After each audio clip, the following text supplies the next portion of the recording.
In 334 BC, Alexander III, the king of Macedonia, better known to us today as Alexander the Great, stood on the western shore of the Hellespont.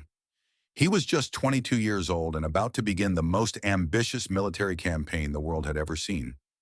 Alexander's gaze fixed across the narrow sea that separated Europe from Asia. On the far side stretched the vast Persian Empire, the greatest and most powerful empire of the age.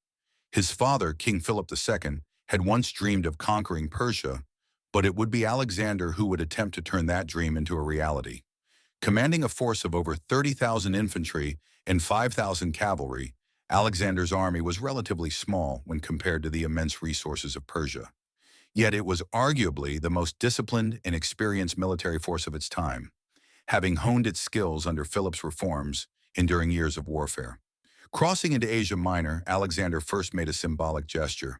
At the ancient city of Troy, he paid homage to the legendary Greek warrior Achilles, claiming descent from him and drawing a parallel between himself and the Homeric hero. This wasn't just symbolism, it was strategic. Alexander framed his conquest as a continuation of Greek myth and destiny, tapping into a powerful narrative that would help unite his forces. His first major confrontation came at the Battle of the Granicus River. The Persian satraps, confident in their numbers, awaited him at the riverbanks. But Alexander, never one for hesitation, led a bold assault. He personally spearheaded the attack, cutting down Persian nobles and commanders. The victory was decisive. The Persian forces were shattered, and Asia Minor began to fall into his hands. City after city surrendered, often without a fight.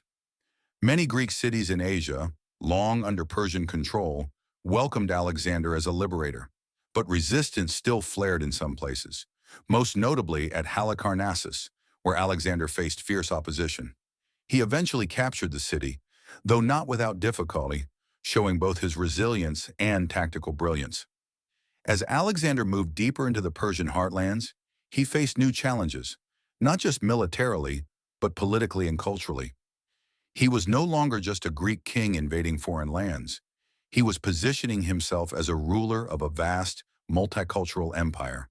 And this was only the beginning. The campaign that started on the shores of the Hellespont would stretch all the way to India, change the face of the ancient world, and cement Alexander's legacy as one of history's greatest conquerors.